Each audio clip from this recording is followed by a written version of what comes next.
We have a quick draft recap for you now. Myself, Bart Winkler, and Paul Imig. NBA draft. We'll do our NHL one this weekend. Yeah. The one thing I want to say about the Bucks first, Bobolyub Markovic.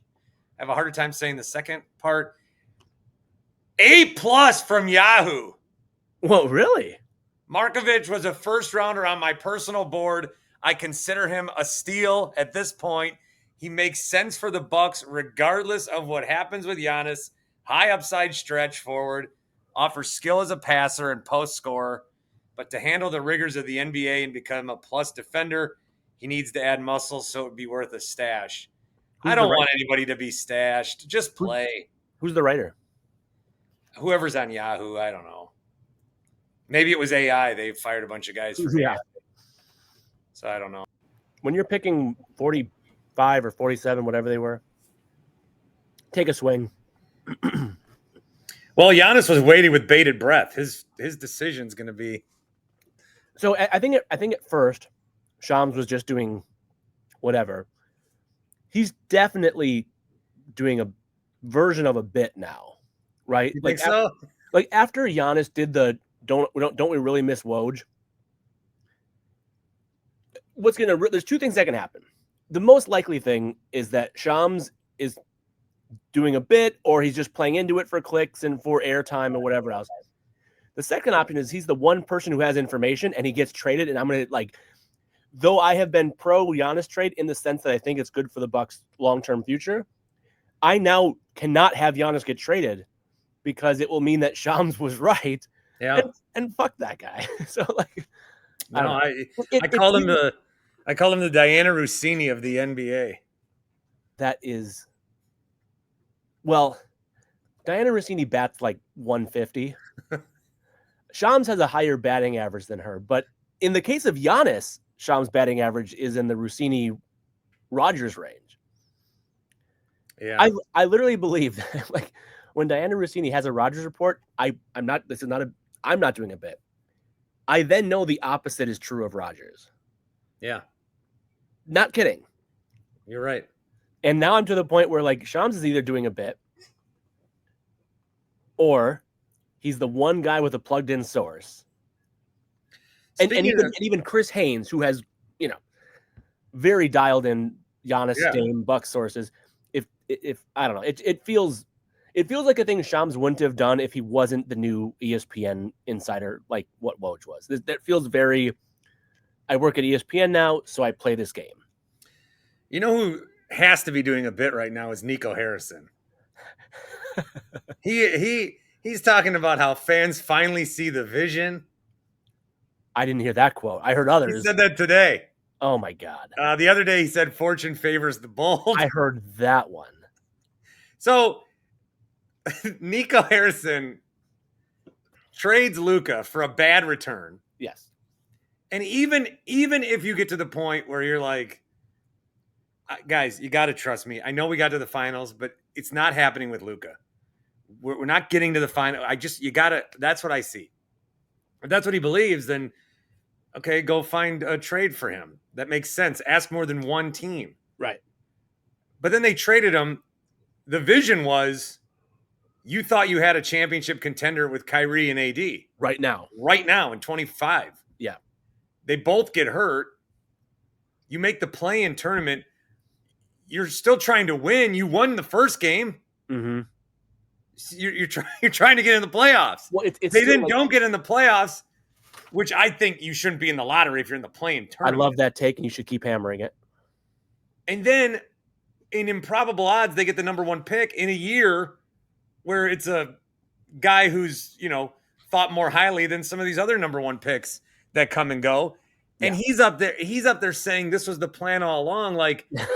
So he's got to be doing a bit, unless he went to the future, Paul. So let's talk about bits. Your bits about Nico going to the future. What was his one today about now fans see the vision? Yeah, fans are finally seeing the vision. So what that means, somehow, is he's adding validity to your Nico Harrison went to the future scenario, which is obviously a fun and ridiculous bit, but also becoming more probable by the day. And quotes like that don't help me believe that he didn't actually do that. Yeah. Because if this was the vision, he crushed it. That was amazing. Like, but I think like you and Grant talked about this like 6 weeks ago, which was, what would you like, Luka? So let's say that Nico saw the future. He still had to decide that he was going to trade Luka for AD and Flag. So under the best possible scenario, where he saw the future and said, you know what, I think the guys are gonna get hurt, which means we'll go in the play-in, which means we'll lose, which means we'll be in the lottery, which means we'll win the lottery, which means we'll get Flag. Even if he knew all that, you'd still have to say, okay, Luka for AD and Flag. Let's do it. Now, that's not what happened, obviously, the whole future thing. So, like, I don't know Nico Harrison. You don't know Nico Harrison. This is a Nike executive with tons of contacts. It's probably Rob Pelinka's favorite person in the world, right? Mm-hmm. Because what a great thing. And by the way, let's get to that Hawks and Pelicans trade, because I heard something that was really interesting about that, similar to the Pelinka-Nico thing. And I mean, again, you can use your like rewarded for bad behavior thing and other, similar cliches.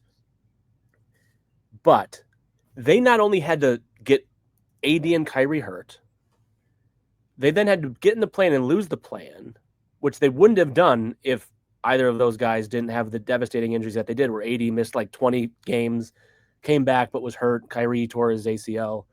But then, I mean, don't forget that they won a coin flip with the Bulls. No, wait. When the Bulls made that shot, when Giddey made that half-court shot to win the game, otherwise that combination of numbers, excuse me, would so that like the last number hit.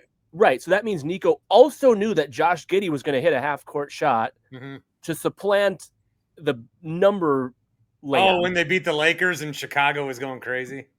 Yeah. That was that. I mean, that Giddey shot. This is, I mean, now you could say, oh, they could have won that game, but then lost a different game, and then the numbers were. But the time when the Bulls swung the odds. So, like, as a Bucks fan, as a Milwaukee guy, would you rather Flag be in Dallas or Chicago? Oh, Dallas. Okay, same. So it worked out for us. Yeah.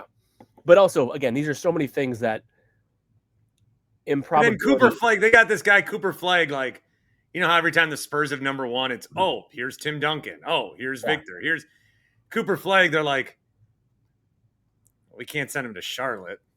Right. Washington. Yeah. The shit's fucking rigged, man. It's not, but it sure gives the impression that, like, again, we humans create. No, they rig it, and then they set up a whole process to show it's not rigged, but it's already rigged. It's rigged, and then they show it's not rigged. Chestnut checkers. Here's the story I heard about the Pelicans and Hawks trade. Which Pelicans were 23, trade up to 13 to get Derek Queen, who, if you like a guy, you like a guy. But they gave up the first round pick next year, which is the better, unprotected too. And it's the better of the Pelicans or Bucks. I don't know what the Bucks are going to be, but the Pelicans are not going to. They're not going to. The West. They're not coming out of there. It's a top 6 pick. I mean, I would put an 80% likelihood that that's a top 5 pick. So what's the story? Morning Glory. Oh, Oasis, right? Yeah. So Joe Dumars is the new decision maker, which I knew when they're like, hey, you know, should run our franchise as Joe Dumars. I was like, you're fucked. Like, you're fucked. Isaiah Thomas and Joe Dumars, you cannot hire the bad boy Piston backcourt because they will fuck your franchise. Just don't hire Dumars and Isaiah Thomas. As Knicks fans can obviously attest. So I knew right away. So anyway, the guy who is now running the Hawks, I don't have all the names perfect. He's either the number 2 now with the Hawks, but anyway, he worked with Dumars, and he's known for a while that Dumars had this thing for Derek Queen. So he knew when I should know the names if I'm going to tell this story publicly. I'm sure we can look it up pretty easily. But when he went to Atlanta, he had a mission, and his mission was, I know that Joe Dumars loves Derek Queen. If Derek Queen is there at 13, I'm going to rob his ass blind. And he did. And he knew that the love was so deep for Queen from Dumars that you know what? It's kind of like the Pelinka Nico thing. Like, no, Austin Reeves can't be in it actually because you can't guarantee that Luka's going to resign. So I'm sorry. Well, then we'll have to get both of those future picks. Again, Luka, we don't know, right? You're so lucky that we're taking your phone call. That's the card that Atlanta pulled in the sense of like, you want Derek. I mean, you have to.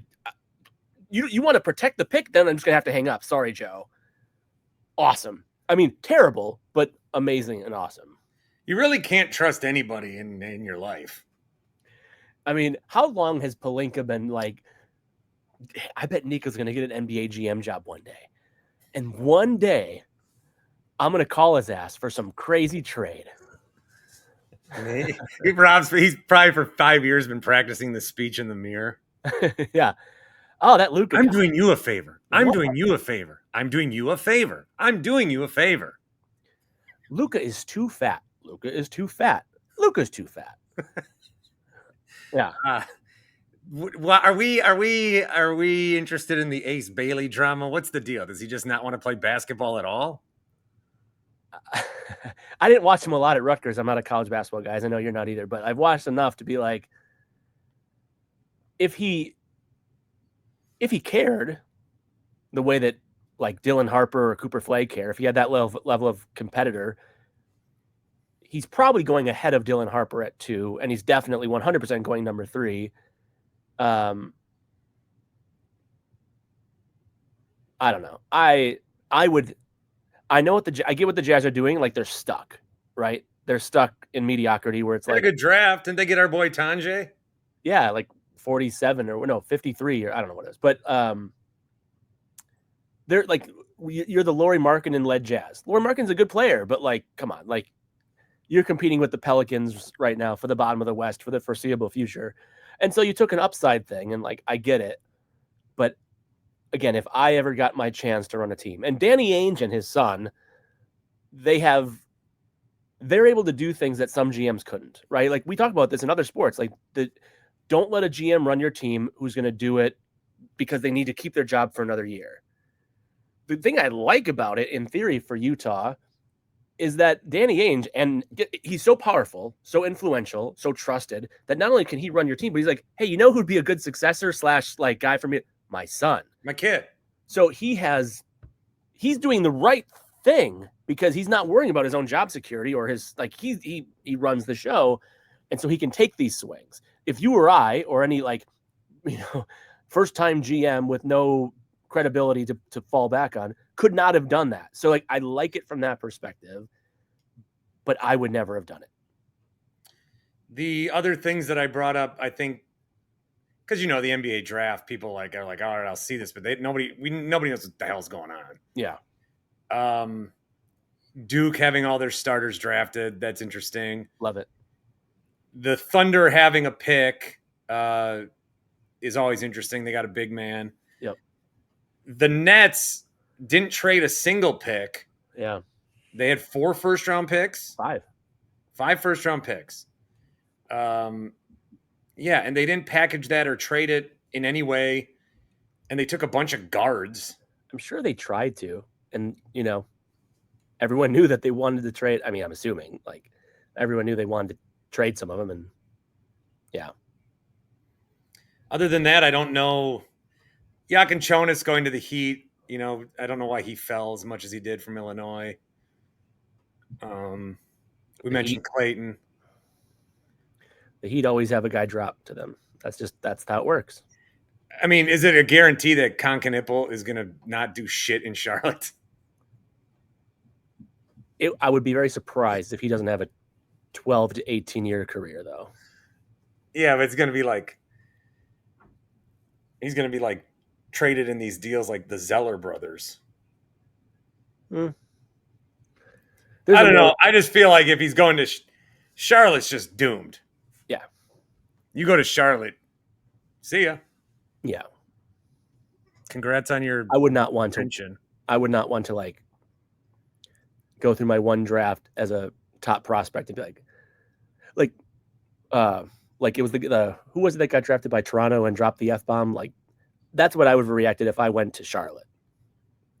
Yeah, but now he's saying he didn't. He did. He's saying, no, I was just saying, like, I was excited. Maybe. Colin Murray boils. Yeah. And his girlfriend looked even more pissed. Got to go to Canada. Well, that's our breakdown. It was fun. We did it in depth. We covered all the angles. Tacked it on. And I tried to do exactly this, but stretch it out for 4 hours the last 2 nights. And again tonight. No, I took off. Oh, really? Why? I had a bunch of things that I was going to maybe do. Okay. And none of them happened. I was going to go to Killers. Mm. Didn't happen. Yeah. I was going to do some other thing. Didn't happen. Now you get to actually tuck the kid into bed for once. We're going to try to do a movie night. He won't watch a movie. Just no interest? He wants to watch YouTube videos. Hmm. But all his buddies are watching Sandlot, and he doesn't want to do it. Hmm. Last night, his buddies were talking about Harry Potter at baseball. And then I heard him talking to my wife, and she's like, should we watch Harry Potter tonight? And he goes, no, I want to watch the draft. He watched the draft. We're in book 5 of Harry Potter as a family. I'll watch the movies. I've never seen it, but to keep up with you and Grant, I'll watch the movies with you. Get into it. Yeah. All right, Paul Imig, appreciate you. See you, buddy. And all of you for stopping into the Winklerverse.